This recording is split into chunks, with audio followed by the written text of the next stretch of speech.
Well, as you can see, this is last night's broadcast. You can see up in the very top corner here, it says 11:38 p.m. Last evening, Elon Musk had his robo-taxi unveil. And it is a stunning, here it comes. Look at that. Ooh.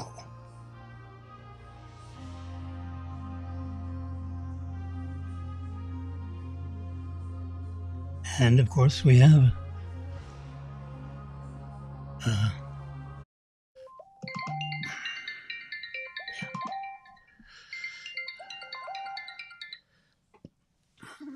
hello? Hey, since I never transferred money from the Indian money I got or other money, can I go ahead and take 1,000 and put it into our vacation account? Yeah, okay. All right, thank you. Yeah. What are you doing? I'm computerizing. You need to make a doctor's appointment? No. You sound really bad, and all night you're just like, can't talk without coughing. And are you sure? Yeah. I had Taking one for myself because I still feel dizzy.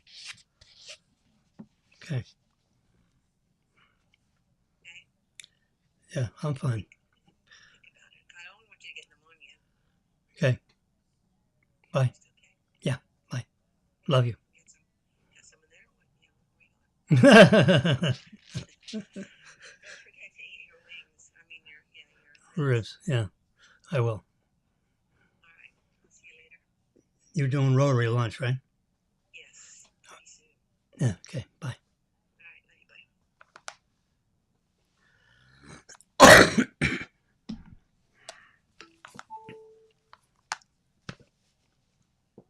Oh, God.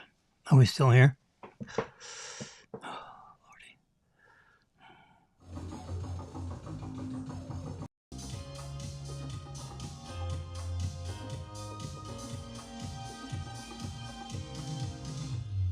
Look at that car. Is that unbelievable?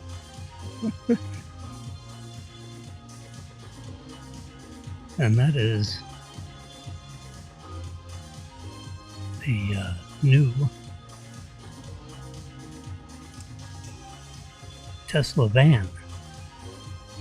And it can be outfitted as a 20-person passenger vehicle, like from airport parking to airport whatever. Look at Optimus with the hat on, serving drinks. Only in America.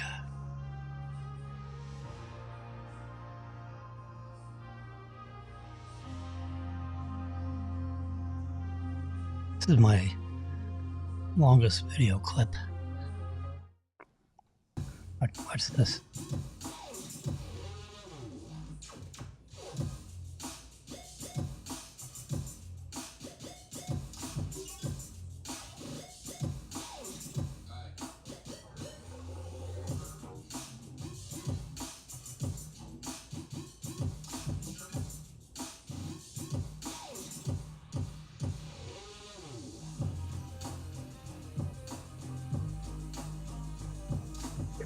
Yeah, this was quite a deal.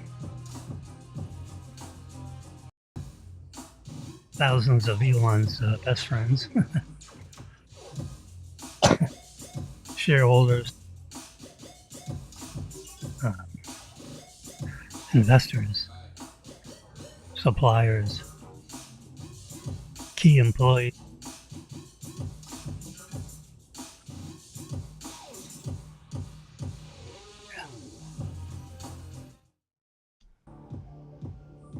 There's a side view of the RoboVan.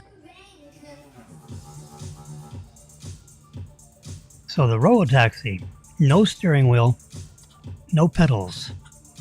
It is strictly autonomous driving. sit in the front there, and like you're in a cab, but the computer is driving the vehicle.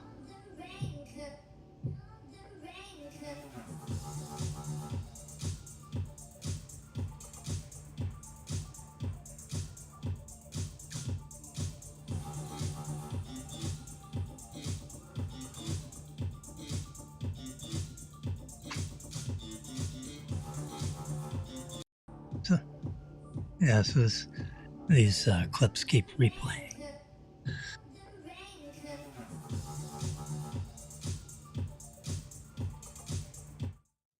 There we go. You can look at the wheels on that thing. No pedals, no steering wheel. 2 people sitting in the front, getting out of the vehicle. Gull-wing doors.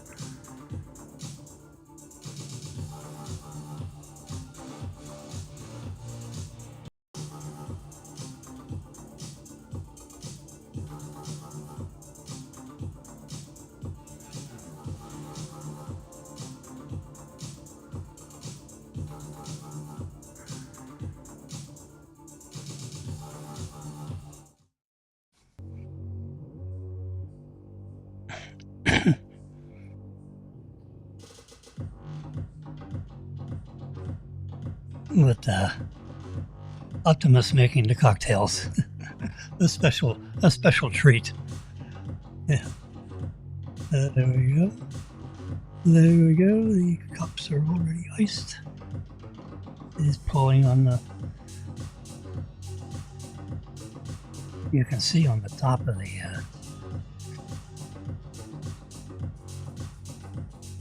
little aerial view from drone, the drone apparently.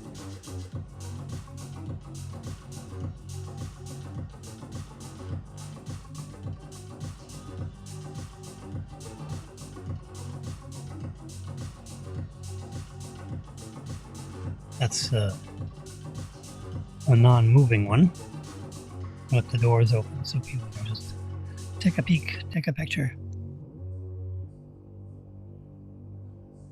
This guy's making cocktails.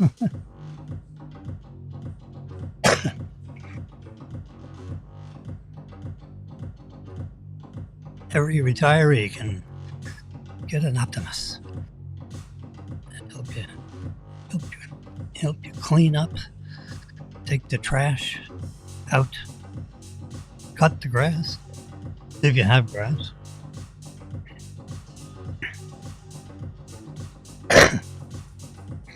Do the dishes.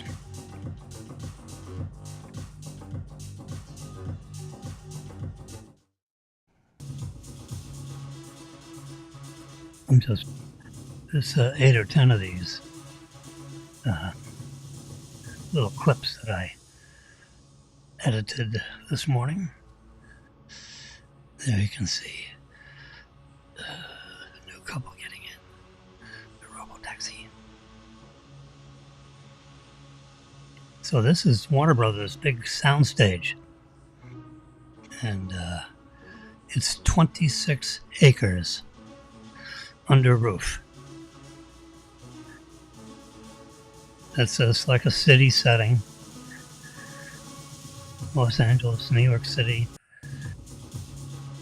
soundstage. So if you were going to do some movies and you had a setting of the New York cityscapes and you needed a soundstage, Warner Brothers right there in Los Angeles.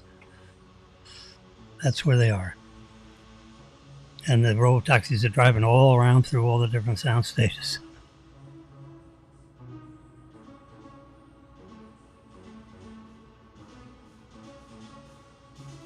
There's some exquisite looking vehicle.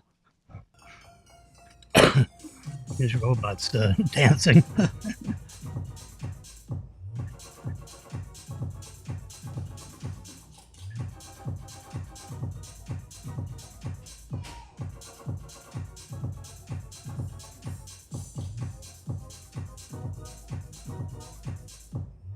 Amazing, huh? And now they're going to rest.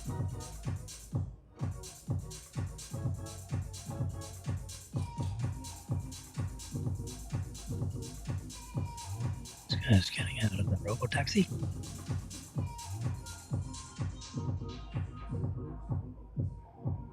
Or he's just getting in.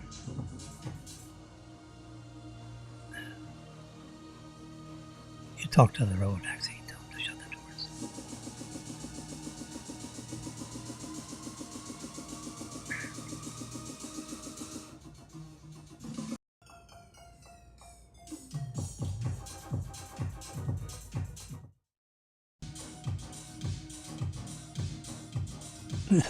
Posing for selfies.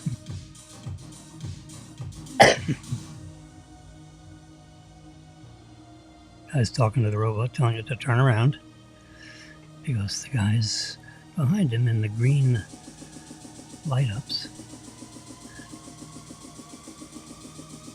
You can see there's like three handlers. Guys with the red things around the neck are Tesla robot managers. Now we're looking down. There we go. There's bot number 34 doing the dance.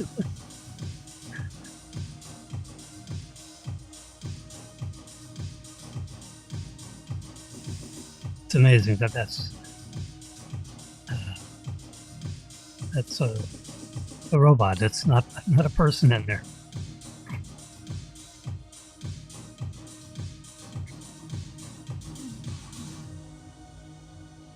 Telling him to turn around. Robot puts his arms down and then turns around. And then you got another handler. You can see his. And then he's pushing buttons. So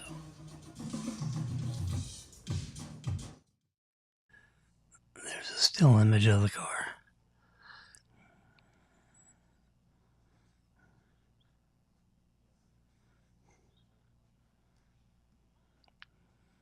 Still image. A cityscape.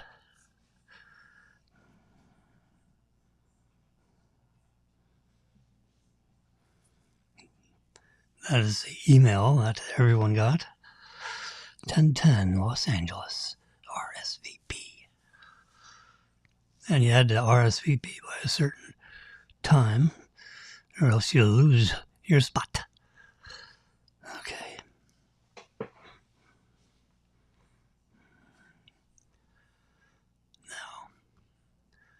Now for the big question. Can I get epidemic sound? Instrumental playing without it.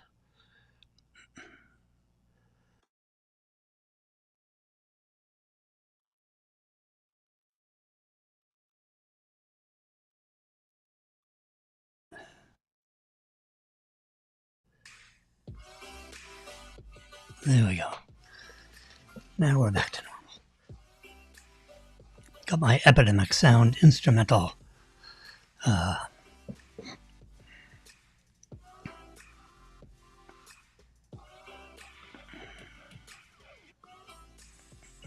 we go. Let's have Jimmy. There we go. Hello. Yeah. So, SpaceX wants to launch. They think they're all ready. It's up there. It wants to take off in 2 days. It seems to me they need to know today, or else they can't launch on the 13th. Because it takes almost a day to load it up with 10 million pounds of fuel, or some number of millions. It's a lot of fuel. Yep. It wants to go to Mars. This would be launch number 5. And this time they want to catch the booster, the silver part, in these calipers that are up on the top. They're presently closed, locking itself onto the black second stage. So if it catches the bottom stage, the booster. What are they going to do with the black part? That's going to... Would that stay up in orbit, maybe? We'll have to get the flight plan out. Okay.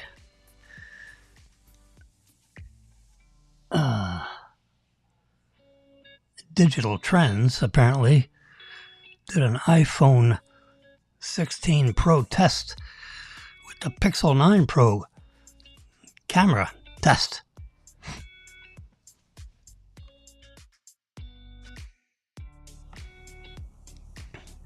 I didn't read the report, but my guess is the iPhone 16 Pro has done a number on the Pixel 9 Pro, the Google phone. No one even, there's hardly anyone even has one of those. Nation's cartoonists this week.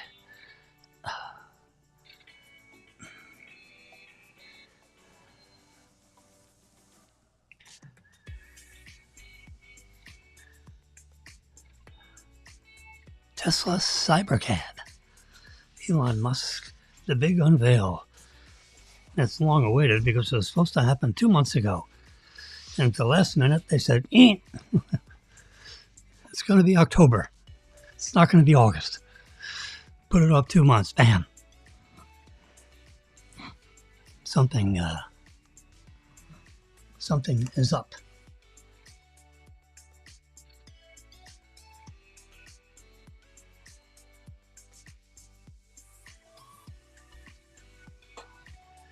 Had to blow my nose, sorry, for the unmentionable. Yeah. Okay, billionaire bucks. Elon Musk is campaigning with Trump, for Trump, backing Trump, providing $45 million a month of campaign contributions into his PAC called America PAC. That makes sense, huh? And his shirt says, Occupy Mars.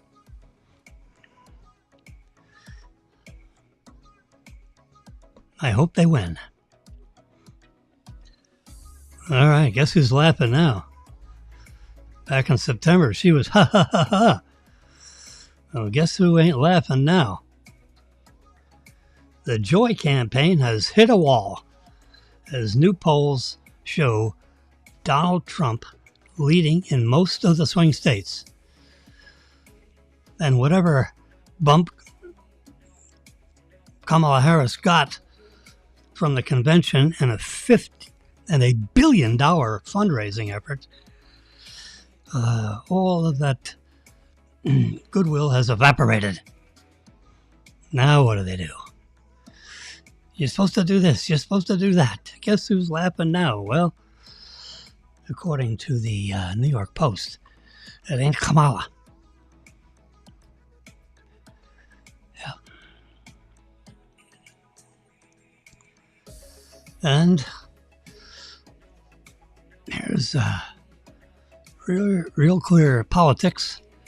If you can see this, let me go. Producers, go full screen on that.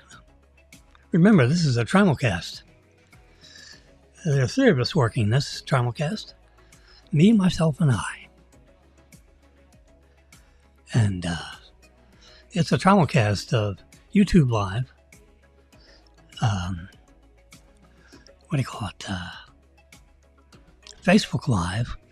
And Twitter Live. Would you believe? Twitter. My handles are, I got 2 different handles. At the @ FAU4U.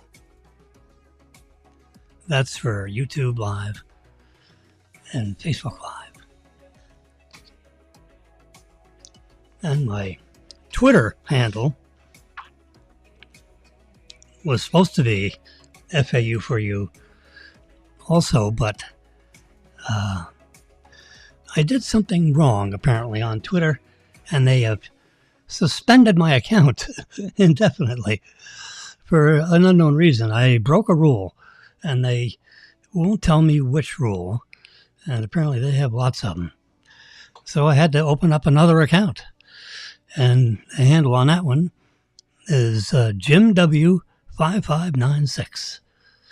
That's with a capital J and a capital W. JIMW 5596. And you can find all my broadcasts that are on Twitter or X. All right, so now that we have full screen mode on my companion iPad, notice Pennsylvania, Michigan, Ohio, Wisconsin, tied. Trump up by 6. Trump up by 6. Michigan, Trump up by 2. Michigan, tie. Trump up by 1. Pennsylvania, up by 1. North Carolina, up by 1. Nevada, Trump up by 6. Wisconsin, Trump tie. Pennsylvania, Trump plus 1. And we go October 10th, which would be yesterday. Excuse me. Look at all those Trumps. Trumper up 1, up 1, up 2, up 2, up 6, up 7, up 4. It's nice to see all them black and whites. Those blue ones, that's Nevada. Harris is up by 1. Which is as close to a statistical tie as you can have. Anyway, so that was my abstraction this morning from Rear Clear Politics. And since this came out, the New York Post apparently went to here and said, ooh, look what we got here. A little change in momentum for the redhead. Yeah. So who knows? Maybe he gets lucky and gets reelected before they throw him in jail or shoot him or some other Democratic trick. Yeah.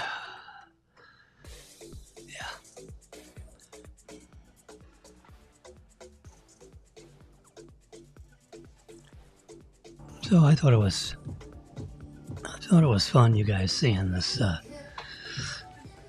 few of these video clips that were taken at 11:45, 11:43 p.m. last evening. Yep. There's the robo-taxi. Big party.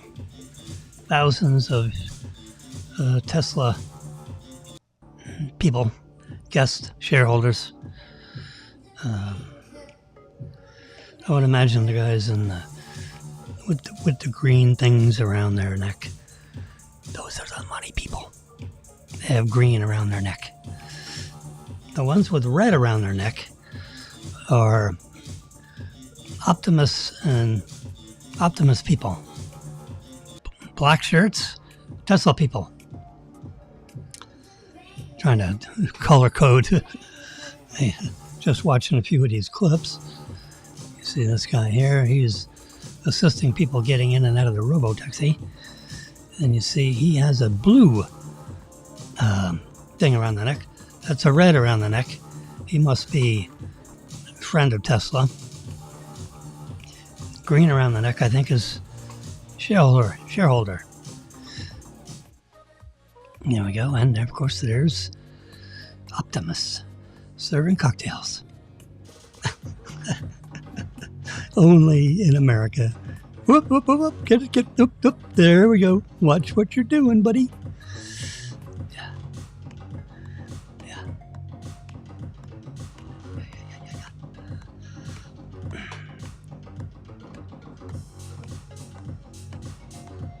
You wonder if,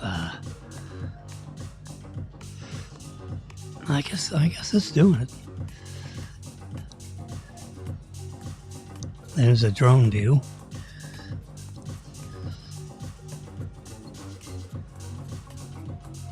Remember, this is a sound stage.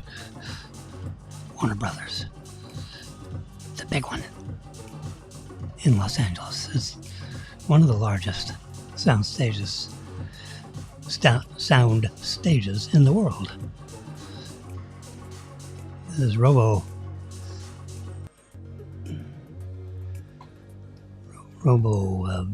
van, and that could be made out like a camper. You know, it doesn't have to be a 20-person vehicle transport. It could be a camper. You can have it outfitted. I saw on Tesla one of their photo releases where it showed the camper dressed up as a camper.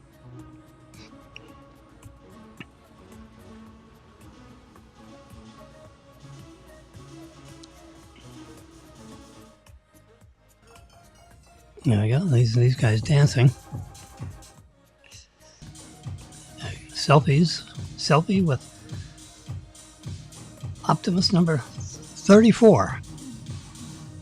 Tesla says they're going to be making hundreds of thousands of those. Millions and millions of those robots.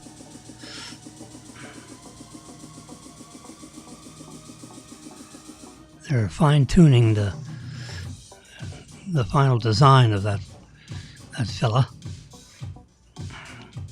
They're adding another digit onto the fingers. It had It had 4 digits, and they took it out and made it 3.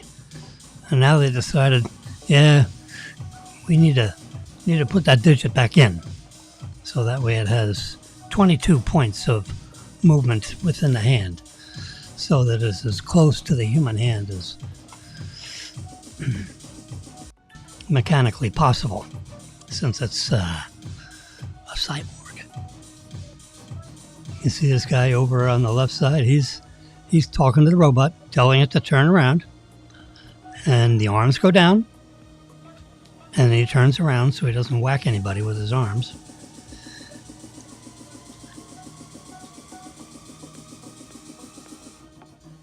And then you got 2 handlers making sure that people aren't bumping into him. So I imagine you can knock them over. There's a still image of the robo-taxi. Put your bags in the back, sit in the front.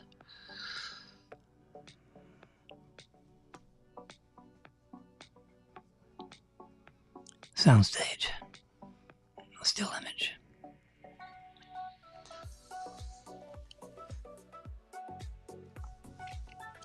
There's the email invitation.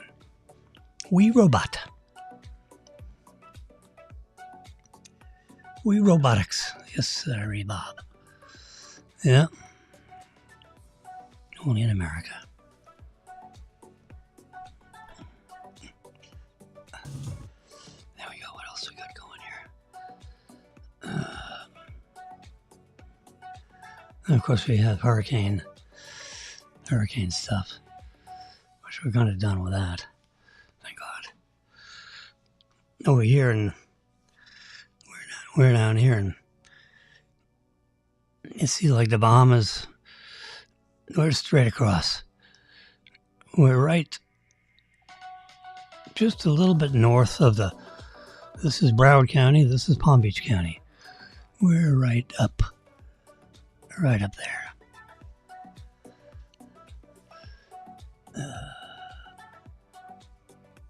Let's see.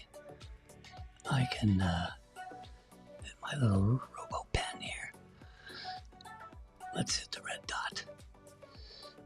Let's put a little dot where we are. Open that up a little bit more. There we go. Red dot. Done.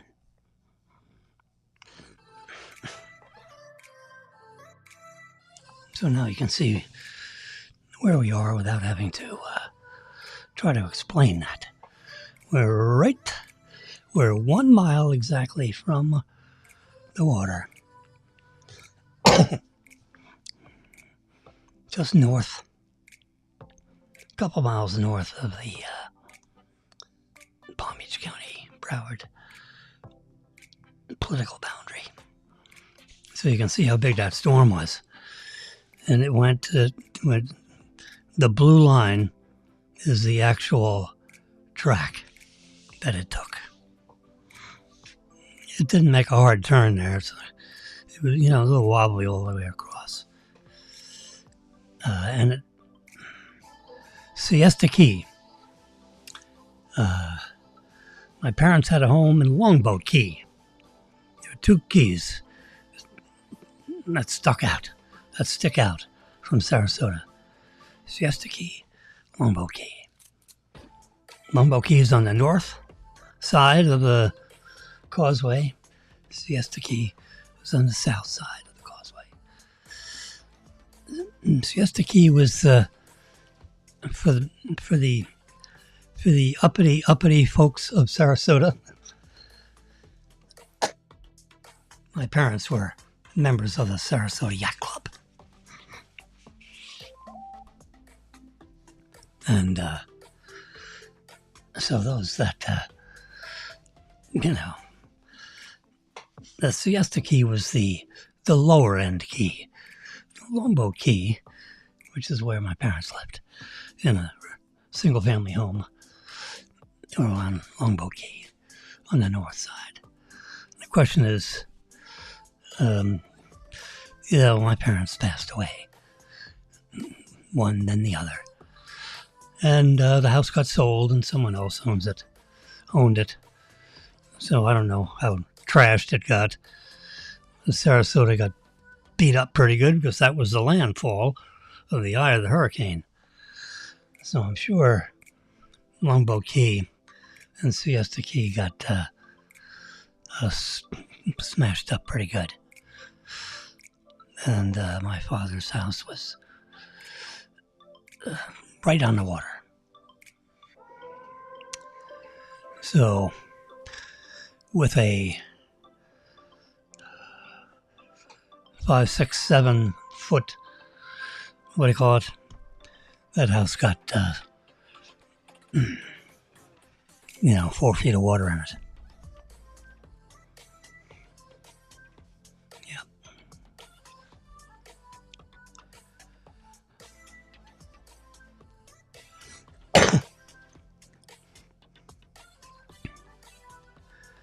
That's, 125 mile an hour winds at 8 p.m. on Wednesday.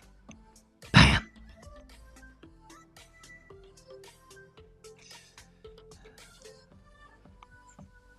That's the eye of the storm. It's a Category 4. That Wednesday at 2:30 p.m. And you can see it was headed right for Sarasota. Tampa and all that, they were all panicky about.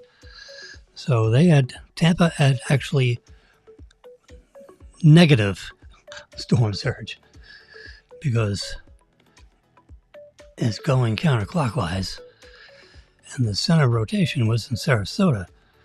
So that means Clearwater, Tampa, Bradenton, water was going out. Mostly out. Or at least in Tampa, it was going out. Because of the counterclockwise rotation. So here's the, whoops.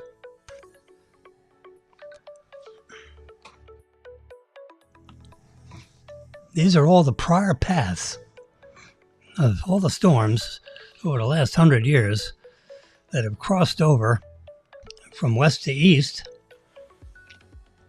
You can see all the prior paths. Yeah.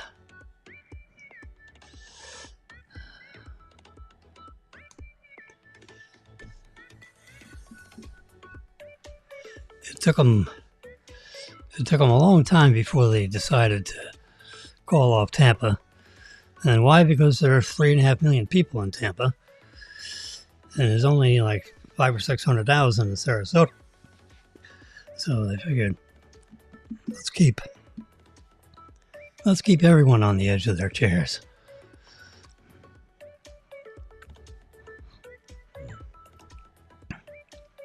Yeah. That's 11 a.m. I got a whole hurricane thing here. Yeah. So even as early as 11 a.m. on Wednesday, when it was a Cat 4, and it stayed a Cat 4, where it says 3, it was a 4. They just assumed it would drop to a 3. They assumed incorrectly. But the path was pretty much on target right there, at least as of 11 a.m. Let's go back. 11 a.m. Wednesday. Oh, yeah. Got a lot of those. Yep. Let's see, Tampa up above. Negative storm surge. Yep. That's a Raptor engine.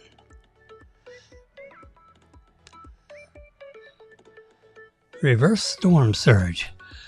Let's see what happens here in Tampa. Yeah, they're walking on the rocks. So instead of it going up, it drained. Yeah. That was very fortunate. Could have been a lot of damage.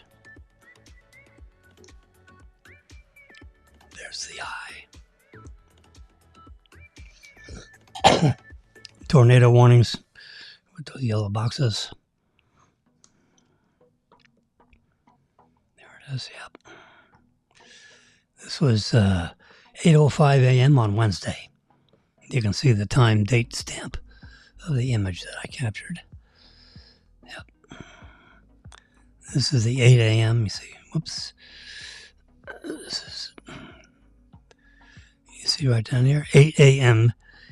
Eastern Daylight Time, Intermediate Advisory 17A, 155 mile an hour wind, and it's traveling northeast at 16 miles an hour. Now at this point, they weren't so sure because northeast could have landed it right in Tampa. There was apparently a wind shear going from southwest to northeast, and it kept on pushing the storm over in a northeasterly direction. And they were afraid it was going to push it right into Tampa, but it didn't happen. And then when you got something, you got all this wind and rain, and just think of all the millions of pounds of rain. Well, there's a certain amount of momentum, with all that rotation.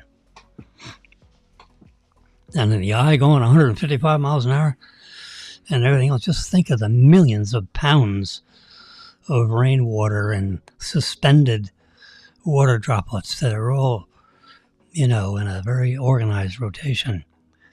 It's kind of hard to knock that off its track.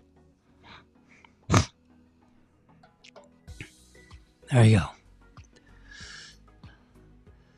This is the National NHC, National Hurricane Center, wind probability chart. They got more charts. And notice Venice, Florida. There's a 99% chance that it's going to get some hurricane force winds. Probably not reading that right. Tropical force winds. And a 72% chance of hurricane force winds, in which that 72% became 100%. And here you can see it landed at 1 a.m. I was up watching it. 130 mile an hour winds going right over Siesta Key. which means Longboat Key was just to the north of it. And the property got wiped out. Yep.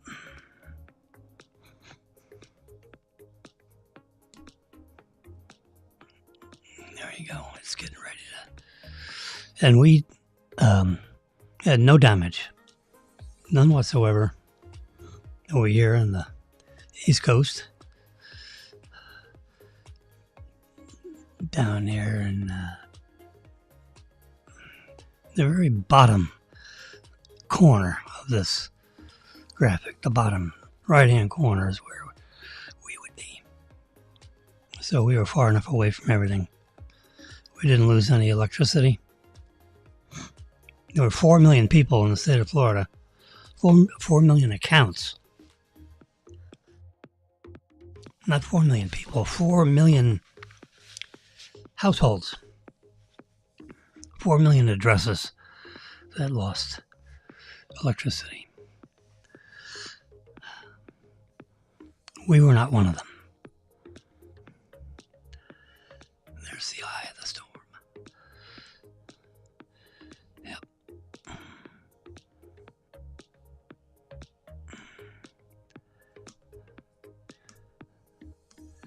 Just paging through this stuff here. There's the 7 p.m. Central Time Zone. 165 mile an hour winds. Yeah, that was a humdinger. 2 p.m. 175 mile an hour winds just coming off the Yucatan Peninsula. Wow, look at that eye. That eye is blinking at you. Yep. And I had accurately predicted its path. I said Venice. It went right over Venice. Yep. There it is. I knew I had one of those in actual rotation. You can almost look right down the throat of that sucker and see the Mediterranean Sea below. No, not the Mediterranean Sea. What are you talking about? The Gulf. The Gulf of Mexico.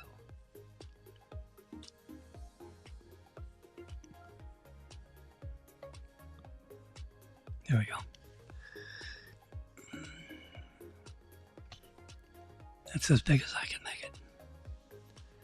Yeah. A lot of water. Well, we're glad that's done with. Whew. Dodged a bullet there. Liberal filmmaker Michael Moore.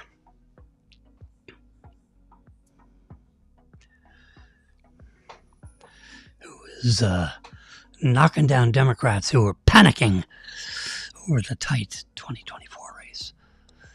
Well, they're going to panic more when they lose. How about that? Not that I know what I'm talking about. Who knows? Too close to call. But you had a couple of hurricanes. FEMA's not doing a good job. They're not doing well for Georgia and North Carolina. Hopefully all those people vote.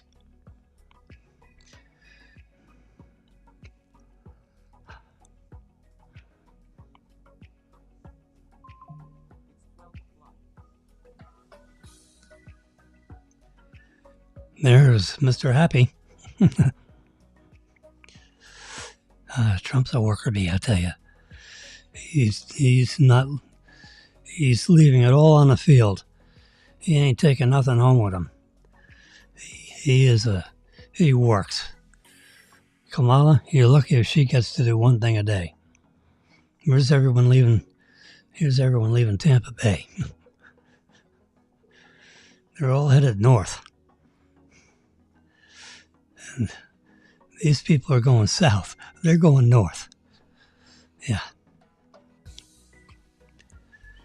And this guy is going anywhere else.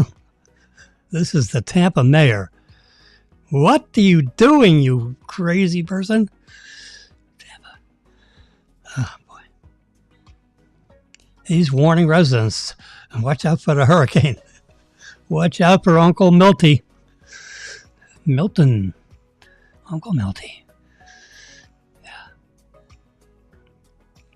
The next breakthrough in artificial intelligence. I was trying to explain to my son last night that 50 years ago, I was writing code. I was a coder for my company, World Associates. I managed all their computer stuff, among other things. And I was a coder. I was a COBOL, C-O-B-O-L, COBOL coder. I was a neophyte. I took a class in COBOL coding at IBM. And, but I also hired a guy by the name of Iqbal Talib. I-Q-B-A-L. Iqbal Talib. T-A-L-I-B. A brilliant young man who he and his wife were both COBOL programmers. And they were relatively good at it. And we got IBM equipment doing things that IBM didn't think it could do, truthfully.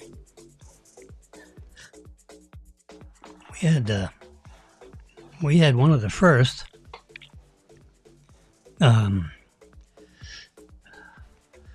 multi-state networked machines, IBM accounting machines. We had a B1700 Burroughs. Yeah, I'm sorry. It was Burroughs accounting equipment that we had in each of 4 or 5 stores, and they were all hooked up into a Burroughs B like boy, Burroughs 1700 computer. You know, thing that stood up and had to have an air conditioned room and all that stuff. Jeez. And my iPhone is 20 times more powerful than that Burroughs 1700 computer that had a cable coming out of it the size of your arm and had to have special air conditioning and a false floor and air conditioning coming from underneath, and oh my God. Matter of fact, my Apple Watch is 5 times more capable than that. And my iPhone is 20 times more capable. Stronger, more memory, faster processors, you know. Whew, unbelievable. Anyway, so back in the day when I was a COBOL programmer, and had my little deck of cards, put it through a compiler, and then it would create a machine language little file, and then you'd load the file into the machine, and the machine would read punch cards, and I had our entire employee system on punch cards in the computer, printing out reports, and separated them by jurisdictions, the Kansas City market, the Minneapolis, St. Paul market, the Cleveland, Ohio market, and the West Palm Beach market. There's at least 4.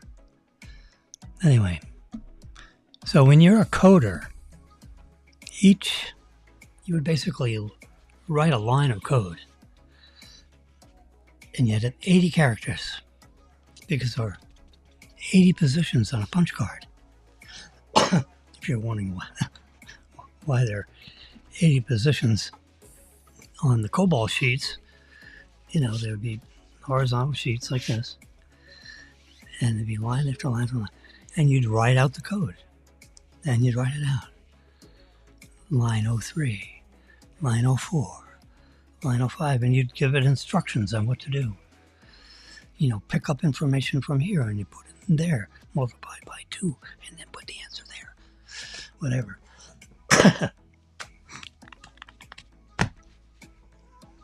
That is artificial intelligence. If the number is greater than this, put the number there. If the number is less than 0, don't print it. That is artificial intelligence, because we're telling it to do something in advance of it actually happening. So it's artificial intelligence, because the intelligence, I have pre-thought it out, wrote the line of code. Well, it's just the media has figured it out now, and now they're talking about it. And they don't know what the hell they're talking about. And the problem is there's so much code. There's so many instruction sets out there. So, why do you need all this supercomputing, one would ask?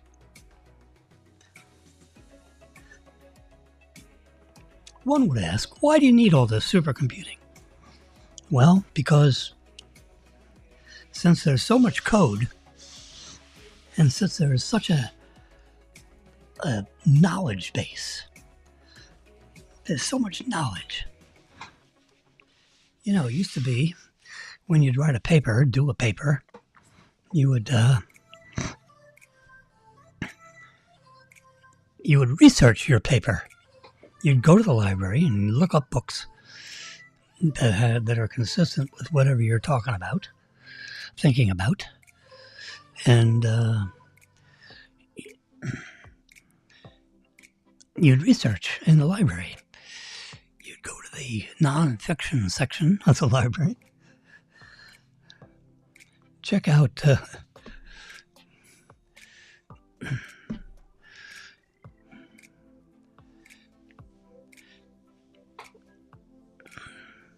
Volume K of the World Book Encyclopedia and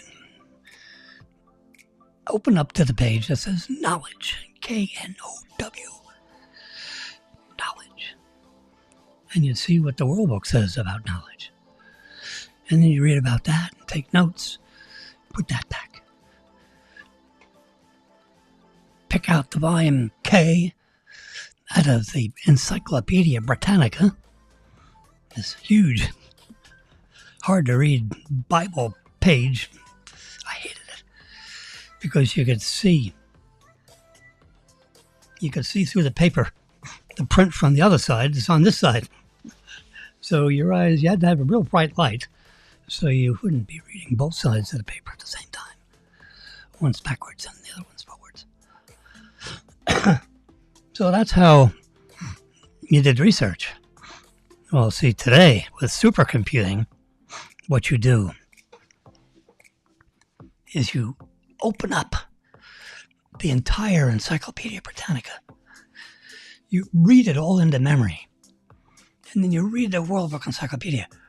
All volumes, all pages, into memory. You read everything else that there is into memory. So you need a supercomputer that has so many tetraflip-the-flops of billions and trillions and gazillions of bytes of knowledge. All the term papers that everyone wrote, all of the book that I wrote. I wrote one, actually. the books that everyone wrote. Read them all into memory. The entire knowledge base of the human species when it could start to write.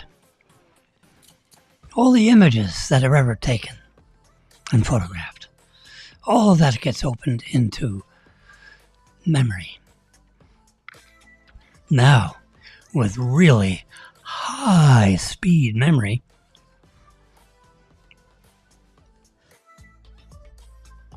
now you can type in a word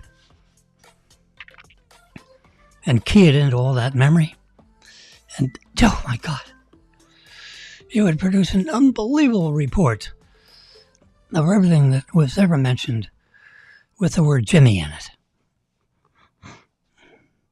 Jimmy cracked corn. Jimmy here in Boca Raton.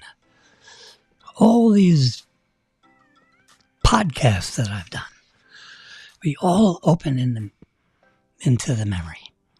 And anything that I've ever said is digitized and monetized and Simonized. Yep. That's why you need the supercomputers, because it's going to open up every piece of knowledge of the entire species of Homo sapiens. Everything that Tesla has done, everything that SpaceX has done, everything that the space station has done, everything that the Russians have done, the Chinese have done, everything that you can get your hands on that can be open, translated, let's just say, for the health of it, translated into the English language by, of course, the best known translation utilities that there are on the planet, Chinese to English. And you have this huge Tesla's building. Elon Musk is building. I think it's a Tesla plant. A huge supercomputer. It has a name. And let's see if I have a picture of the beginnings of a supercomputer they're putting in Texas. Let's see. Well, that's part of the factory, but there's robo vehicles are stuck on those rafters. They're trying to keep it a secret. Let's see. I'm looking for supercomputer. Texas.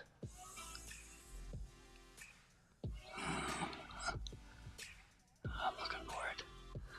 I'm paging through all these photos. Supposedly doing it in high speed.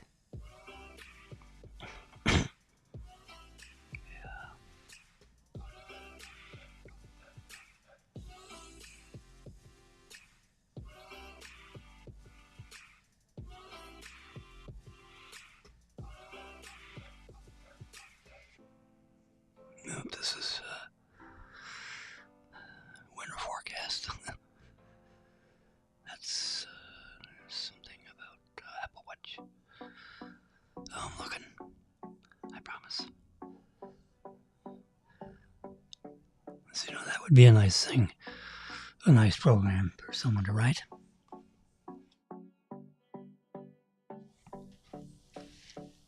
If someone were to interpret all these pictures and come up with a three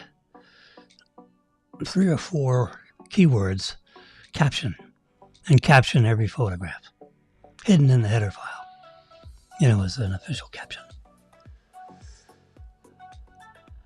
so that I could just type in a search word and find what I'm looking for instead of doing what I'm doing now, which is tedium on tedium.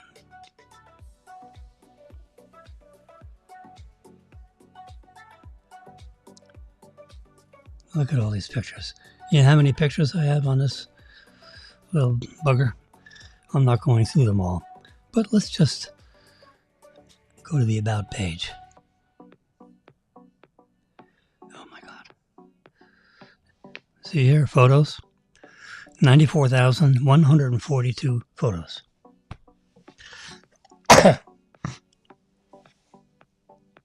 I got a terabyte of capacity, and I only have 388 gigabytes left. I have 729 applications. I must get rid of that. I must bring that down to under 500. On my iPhone, I think I got it down to 497. There's so many of these apps, you just don't, you download them, you try them out, well, yeah, now you got to get rid of them. So, let's see how I'm doing on this one. I'm doing one of these at a time. What I should do is trim this one up and then copy this one to there. Yeah, see, there's Optimus. Let's go here. About. Well, I got this down to 660. Well, it's better than 700 and something. 94,000 photos. This is a new iPad Pro 13 inch. Instead of the 12.9 inch, it's 13 inch. It's a new one, not because I went crazy and bought a new one. The one I had broke. The battery.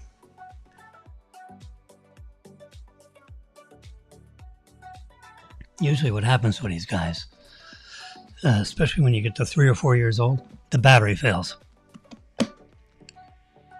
So I had one of these insurance policies. So I Assurend or something, an AT&T thing. Cost me $30 a month. It insures all my everything electric. My big screen TV goes out. It's insured or something.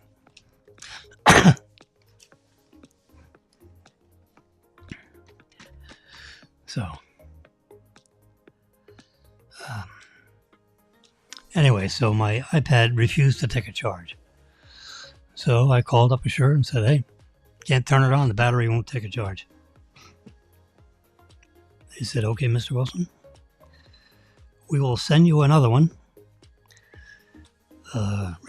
Remind me what it is. I said, it's a 1 terabyte cellular AT&T cellular chips and 1 terabyte in storage. Those are pretty much the only, and the 12.9 inch display. We will send it out to you tonight, FedEx overnight.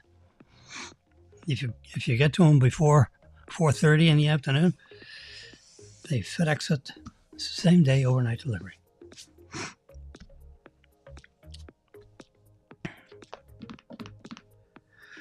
And apparently they don't have any more of the 12.9 inch 4-year-old iPads.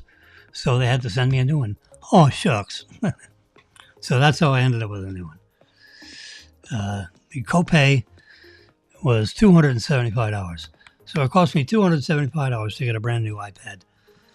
That today would cost $2,150. I got it for $300.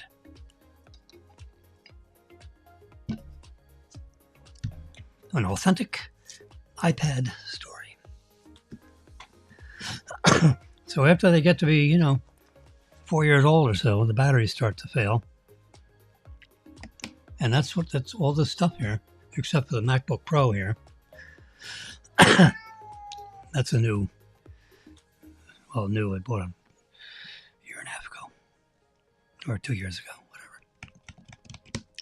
Sold a bunch of old stuff, massed money, bought that one new.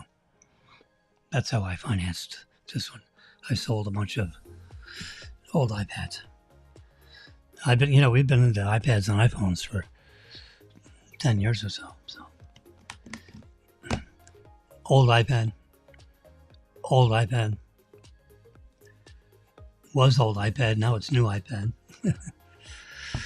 and sold 3 other devices to a place in Tampa. It's a Mac. It's a Mac kind of a place that buys iPads and Macs. So I had an old MacBook, and I sold it to them and used the money to buy a new MacBook. This is a MacBook Air, 15-inch MacBook Air. Beautiful, beautiful device. M4 chip, I believe. Let's check it out. I can click that. System. About this Mac. Sorry, M2 chip. The iPad is an M4 chip. 24 gigabytes of memory. 15-inch beautiful screen. This is perfect for what, for producing these shows. Use Ecamm Live. ECAMM.com. Ecamm Live. There it is. Yep. Check for updates. Oh, there is an update. All right. We'll just put that there for now. There is an update. We'll get that update right after I'm finished with this.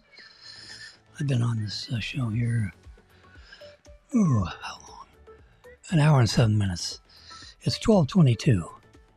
George, if you're up there in Wisconsin, thank you for tuning in. I have 1,000 friends between Twitter, Facebook, and YouTube Live. And every once in a while, some of our marvelous relatives like to listen in on what Jimmy is talking about. So we talked about COBOL programming. We talked about what the supercomputer business is all about. Yeah, so these supercomputers, they open up the entire book of knowledge. All the papers that were written at Stanford University, all the published works, all the PhD theses that were written, all that gets, it's already digitized. It gets read into the book of knowledge. And you have this huge open, and it's a super, super fast random access memory. And it's so much information that this huge football stadium size supercomputer requires, a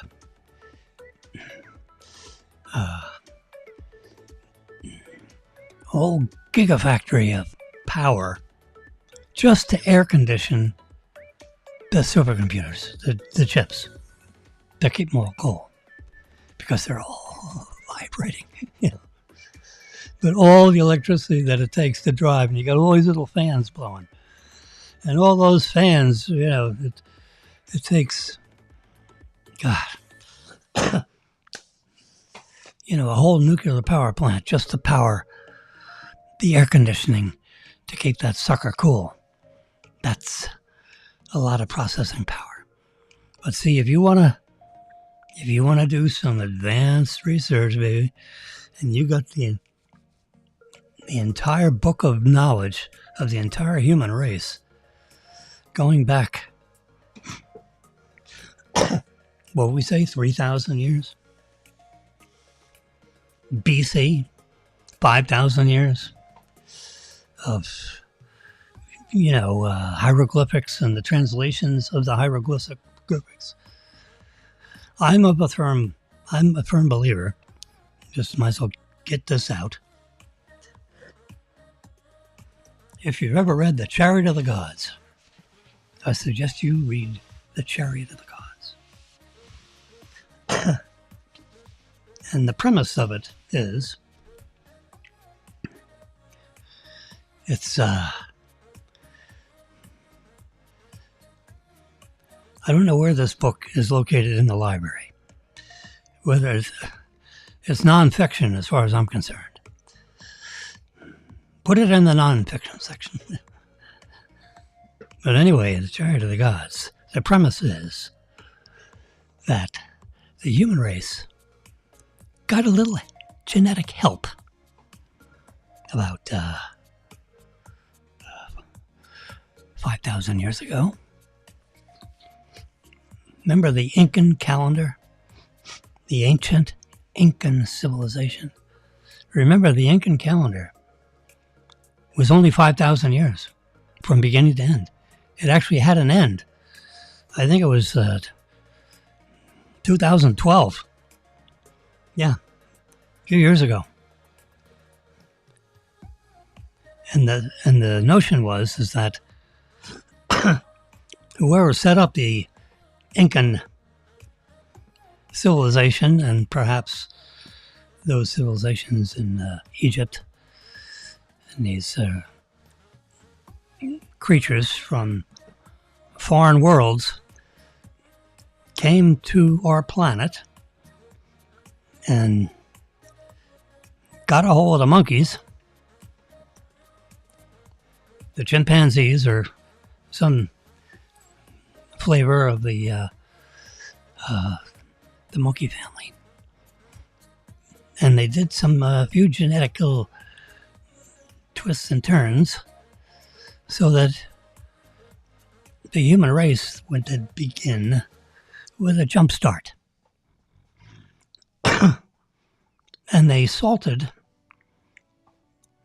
the 5 continents that were all separated by water. And since we didn't know how to swim, thousands of miles, the continents would be separated enough for these 5 civilizations to breed among themselves, so to speak. And that's how, that's the Chariot of the Gods. And the building of the temples. And how did they do it? How did they bring 10,000-pound solid cubicles of limestone 1,500 miles south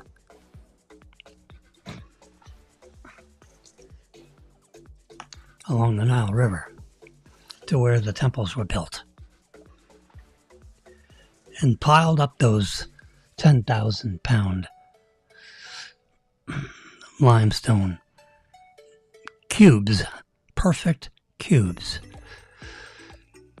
Number one, how'd they do that? How did they carve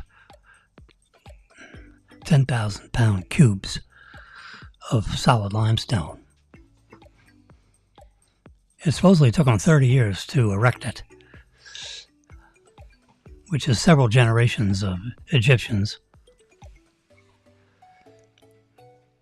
And if you line up the 3 pyramids, they're within several millimeters. The tips, if you look down the edges of the tips of the 3 pyramids, they line up perfectly. Now, I'm told that modern laser-driven construction techniques today cannot build those pyramids and line them up so that as you build them from the bottom and as they come up to the top, the tips line up within a quarter inch of a laser sight shooting down the tips of all 3 pyramids. We can't do that today. But they did it 5,000 years ago. How'd that happen? Anyway. Did they have an earth mover to move the middle pyramid over? Because the tops of two pyramids draws a straight line. The question is, how do you get the one in the middle so that you build it up and it's 10,000 pound perfect cubes of solid limestone? It's that middle pyramid. That's the tricky one.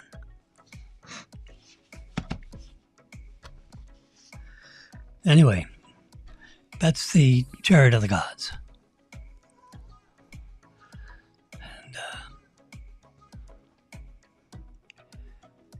it's very interesting. You can, if you have an iPad or an iPhone, you can get it on iBooks.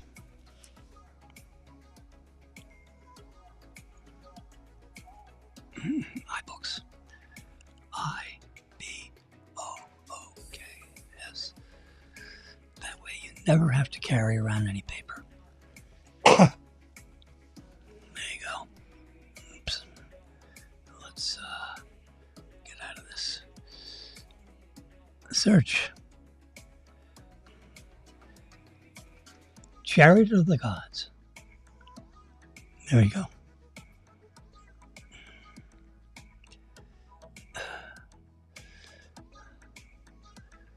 Two editions.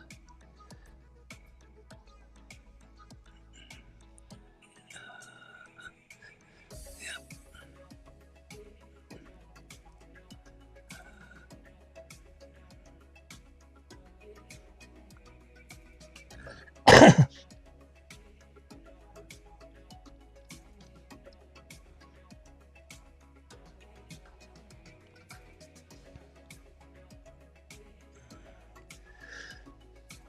The 12th planet. This is probably not.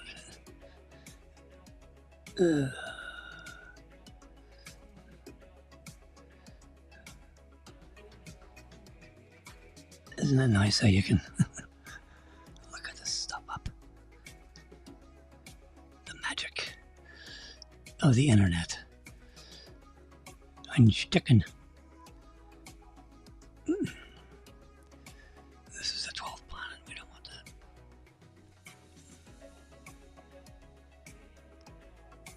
Let's try this one.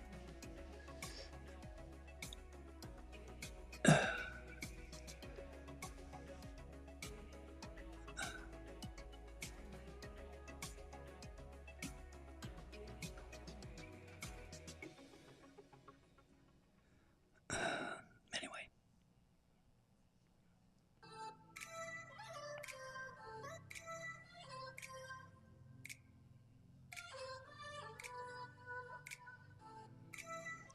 A lot of work here on the gods.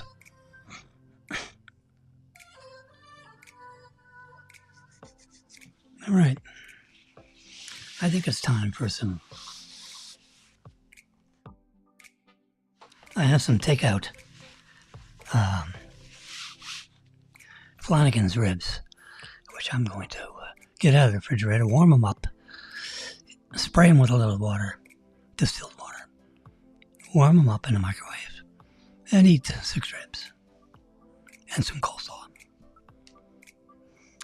And with that, after yakking around here for an hour and 20 minutes is enough for your basic Friday.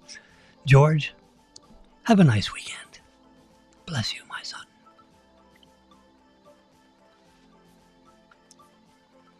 Bye-bye.